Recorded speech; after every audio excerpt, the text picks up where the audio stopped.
Hey guys, Naturally Ash here.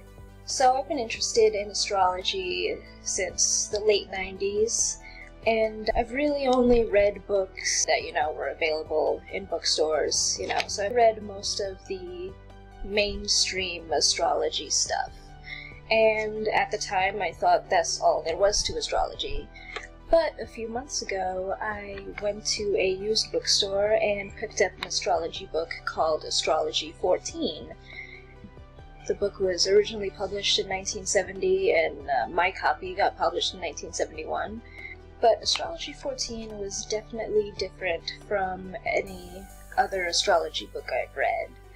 It introduced me to something called Sidereal Astrology.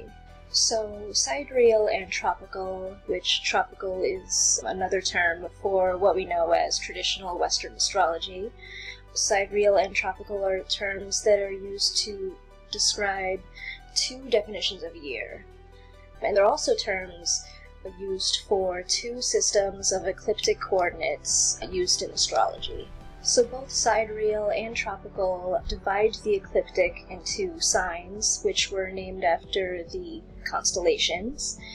The ecliptic is a circular path on the celestial sphere that the sun appears to follow, which, as we know, it's the Earth that moves, not the sun. We move around the sun. But as a Earthling on Earth looking up into the heavens, it appears to us that the sun is moving. But anyway, the ecliptic is the circular path that the sun follows, quote-unquote, over a course of a year. But sidereal astrology is based on the fixed stars in the celestial sphere. Celestial? Am I saying that right? In the celestial sphere. And in tropical astrology, the system is based on the positions of the vernal equinox, which is also known as the spring equinox or the first day of spring, and it is based on that position of the spring equinox in the northern hemisphere. A major reason why the sidereal system is so different from the tropical system is because of something called the precession of the equinoxes. And the precession of the equinoxes is defined as a gravity-induced, slow, continuous shift in the orientation of the Earth's axis of rotation. The spring and fall equinoxes and the summer and winter solstices move westward along the ecliptic relative to the fixed stars.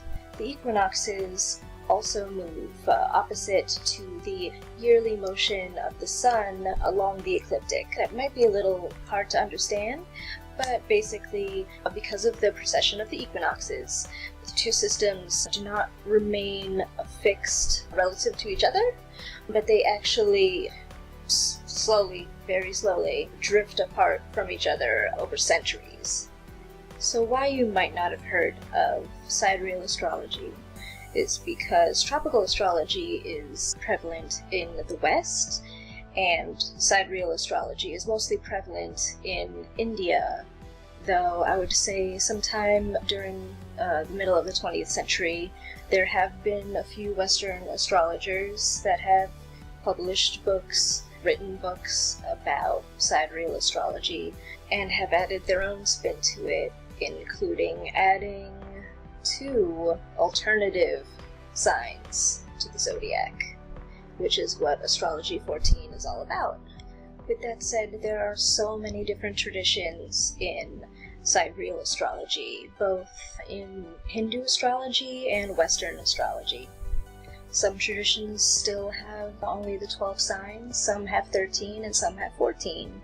I actually own a book about Hindu astrology, or at least a part of it. There are so many different traditions just in Hindu astrology alone. It's been sitting on my bookshelf collecting dust for the past few years. If I had cracked it open when I first bought the book, I would have found out about sidereal astrology ages ago. With that said, I'm excited to do this series on sidereal astrology. I want to talk about Astrology 14. I want to finally crack open my book on Hindu astrology and finally read it and, share it with you guys. I'm also going to be looking into more books about sidereal astrology. So if you enjoyed this video, give it a thumbs up, subscribe to my channel. In the next few months, I'm going to be uploading a few videos for a series called Second Saturday Sidereal. And I'll be posting Second Saturday Sidereal every month for the rest of the year. If you are really into astrology, or if you have a vague interest in it, go ahead and leave a comment. If you just want to say hey, go ahead and leave a comment.